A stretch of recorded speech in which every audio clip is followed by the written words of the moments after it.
A Hollywood star, a police car, a collision at 1 a.m. that left both vehicles destroyed. And now, just days later, he's back on set like nothing happened. What really went down that night in Canada? You remember Josh Hartnett, right? Pearl Harbor, Black Hawk Down, the guy who basically disappeared from Hollywood for years, only to make this massive comeback recently. Well, last week in St. John's, Newfoundland, the SUV he was riding in collided with a police patrol car, and we're not talking about a fender bender here. There was significant damage to both vehicles, but here's where it gets interesting. Despite the crash, Hartnett was checked out at the hospital, released, went home, and returned to work. Production didn't even stop. Today, we're breaking down exactly what happened that night, why Josh was even in Canada, and how this man went from a hospital bed back to a film set in record time. Stick around because this story has some unexpected twists. Let's set the scene. It's shortly before 1 a.m. on September 25th at the intersection of New Cove Road and Elizabeth Avenue in St. John's, Newfoundland. Most of the city is asleep. Josh is riding in an SUV after a long day of filming an untitled Netflix series. He's a passenger, not driving. There's a 59-year-old man behind the wheel. Then it happens. The SUV collides with a Royal Newfoundland Constabulary patrol car, and when I say collides, I mean seriously collides. Photos from the scene show the kind of damage that makes you wince. Now here's what's crazy. The crash wasn't fatal, and Josh was only hospitalized as a precautionary measure with minor injuries. Think about that for a second. These vehicles were totaled, but everyone walked away. Both Josh and the 59-year-old driver were sent to hospital with what police believed to be minor injuries. The male police officer also went to hospital as a precaution. It's like that moment when you see a terrible car accident and think, how did anyone survive that? But they did. All 3 people involved got incredibly lucky.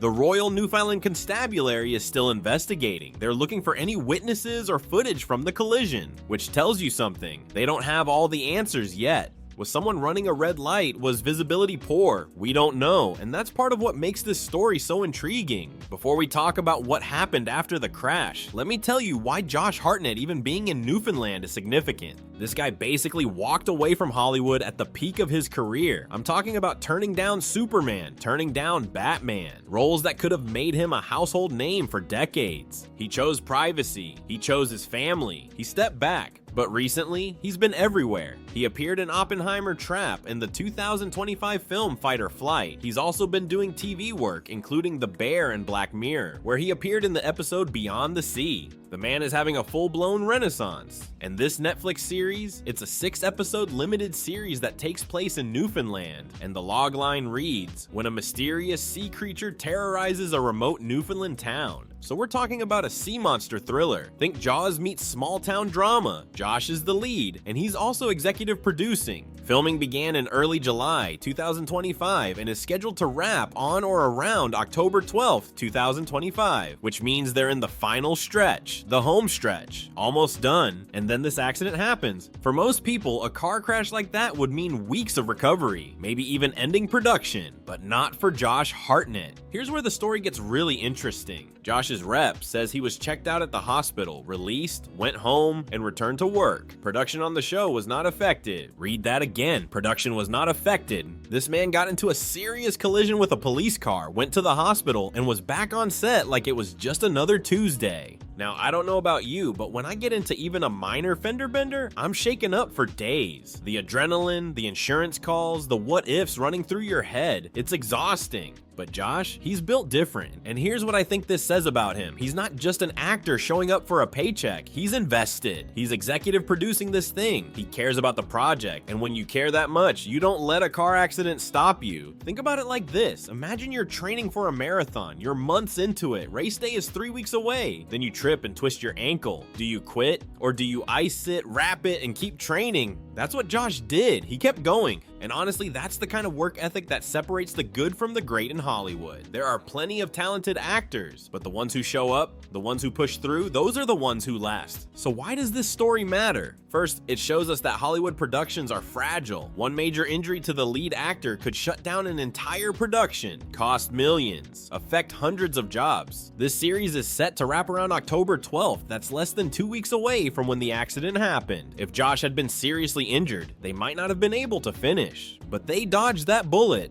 Second, it reminds us that actors are human. We see them on screen as invincible characters, heroes, action stars, but in real life, they're in cars at 1 a.m. They get into accidents. They go to hospitals. Josh Hartnett isn't Captain America. He's a 47-year-old dad who got incredibly lucky. And third, it shows the dedication it takes to work in this industry. Most of us would take a few days off after something like that, maybe a week, but when you're leading a Netflix series with a tight filming schedule, you don't have that luxury. The show must go on, literally. Now here's something to think about. What if this accident had been worse? What if Josh had been seriously hurt? Would we be talking about how production had to shut down? How they'd need to recast or rewrite? It's a reminder that every time we watch a show or movie, there are real risks involved. Stunt coordinators, safety protocols, but sometimes accidents just happen. And sometimes you get lucky. Let's zoom out for a second. Josh Hartnett's career trajectory is fascinating. He was everywhere in the early 2000s. Then he disappeared. Now he's back stronger than ever. This Newfoundland series marks a reunion between Hartnett and Netflix, and also between him and producer Jessica Rhodes, who he worked with on Black Mirror. So this isn't just another job for him.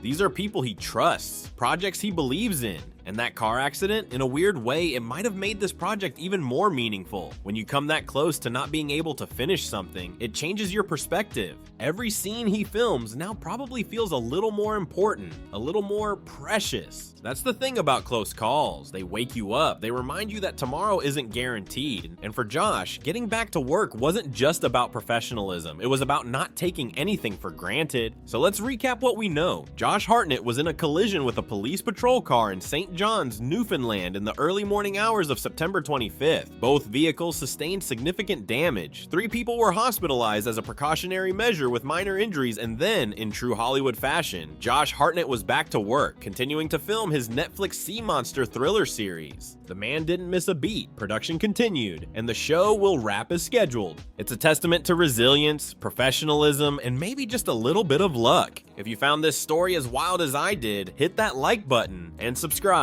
because we're covering all the latest entertainment news you actually care about. Drop a comment below. Do you think Josh should have taken more time off? Or is this the kind of dedication we should expect from Hollywood pros?